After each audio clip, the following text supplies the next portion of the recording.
Tunggu dulu, ada sesuatu yang perlu kita bahas. Bumi berusia 4,5 miliar tahun. Manusia baru ada 300.000 tahun. Kalau bumi bisa bicara, apa yang dia pikirkan tentang kita? Apakah kita tamu, penghuni, atau hama? Jawabannya lebih rumit dari yang kamu kira. Untuk memahami posisi kita perlu memahami skala. Dan skala sejarah bumi itu sangat luar biasa. Bayangkan, seluruh sejarah bumi dipadatkan jadi 24 jam. Dari tengah malam ke tengah malam. Mari kita mulai. Tengah malam, bumi terbentuk, lautan magma, dan hujan asteroid. Jam 4 pagi, kehidupan pertama muncul. Bakteri sederhana, nggak punya otak, nggak punya mata. Cuma gumpalan tapi hidup. Jam 12 siang, Cyanobacteria melakukan sesuatu yang mengubah bumi selamanya. Mereka memproduksi oksigen. Dan oksigen itu membunuh hampir semua kehidupan yang ada. Ilmuwan menyebutnya Great Oxidation Event. Ironisnya, oksigen yang mereka hasilkan adalah oksigen yang kamu hirup sekarang. Kehancuran yang menciptakan duniamu. Jam 9 malam, hewan pertama muncul. Ubur-ubur, cacing, makhluk-makhluk aneh. Masih 3 jam lagi sebelum manusia. Jam 10 lewat 40 malam, dinosaurus muncul. Mereka berkuasa selama hampir 45 menit kalender di sini. Bayangkan, 45 menit dinosaurus menjadi penguasa bumi. Jam 11 lewat 39 malam, asteroid menghancurkan mereka. Momen Chicxulub 21 menit sebelum tengah malam. Dan manusia, Homo sapiens, kita muncul pada pukul 23 lewat 59 sebelum tengah malam. Seluruh sejarah kita dari gua sampai smartphone ada di 4 detik terakhir. 4 detik. Itu seluruh sejarah umat manusia dari perspektif bumi. Dan dalam 4 detik itu, ini yang kita lakukan.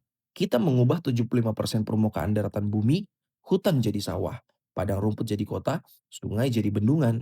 Kita memusnahkan 69% populasi hewan liar dalam 50 tahun terakhir.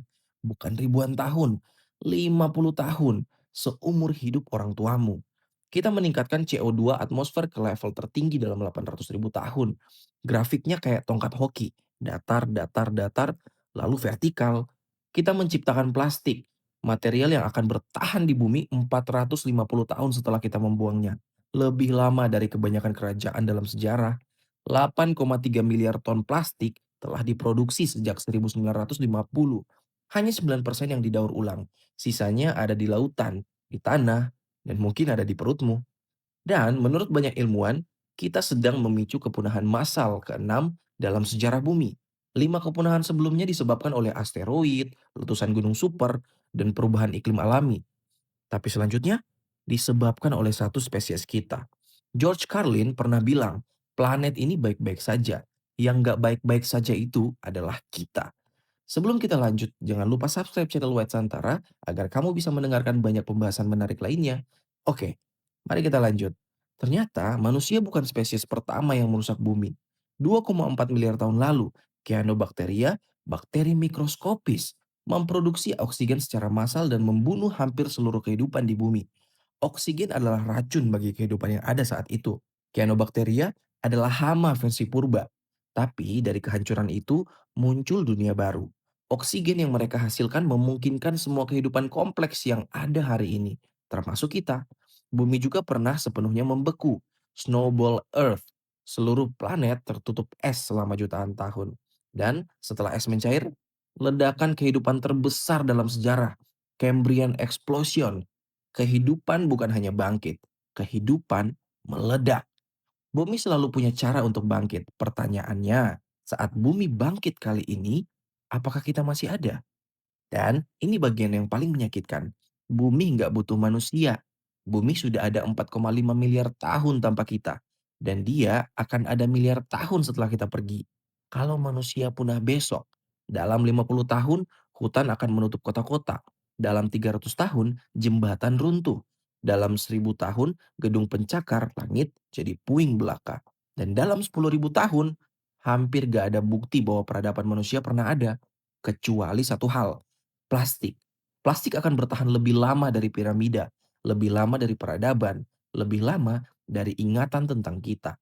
Peninggalan terakhir manusia di bumi adalah sampah kita.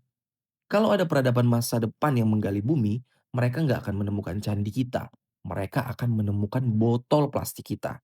Tapi di sini plotnya berubah.